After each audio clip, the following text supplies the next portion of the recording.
We begin tonight with that very rare public apology coming from the head of that food empire, Paula Deen. Her TV shows, cookbooks, endorsements, much of it in jeopardy tonight. The self-proclaimed queen of Southern cooking is herself feeling the heat tonight. Late today, a bold move, Deen posting a video on YouTube asking for forgiveness after admitting she's used racial slurs in the past. And tonight, as we come on the air, already a decision from arguably her most important partner, the Food Network, saying they are not renewing her contract, they're ending the relationship. Again tonight, ABC's Steve Osunsami on the power of words and the powerful consequences. Please forgive me for the mistakes that I've made. Southern Cooking's biggest and brightest ambassador came out apologizing today for using racist language. I want to apologize to everybody for the wrong that I've done.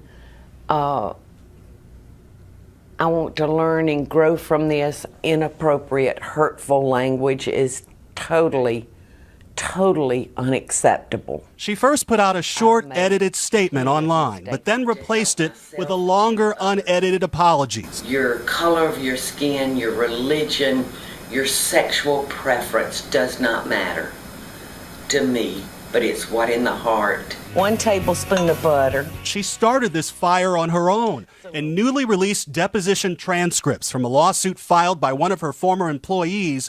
Deen admits in her own words to using racial slurs. Have you ever used the N-word yourself? Yes, of course, she said. And then later, I'm sure I have, but it's been a very long time. She also says she once suggested to an assistant that she hire middle-aged black men to dress up in white jackets and black bow ties for an old Southern plantation wedding, saying that she liked the Civil War look, even though it was when black slaves waited on white people, but says she didn't mean anything derogatory. For a Southern woman who's published 14 best-selling cookbooks and built a nearly $16 million empire representing all things good, delicious, and fried about the South, those words were tough on her brand. Everybody's up in arms about Paula Deen. Late today, the Food Network announced it will not renew Paula Deen's contract when it expires at the end of this month. I beg you, my children, my team, my fans, my partners, I beg for your forgiveness.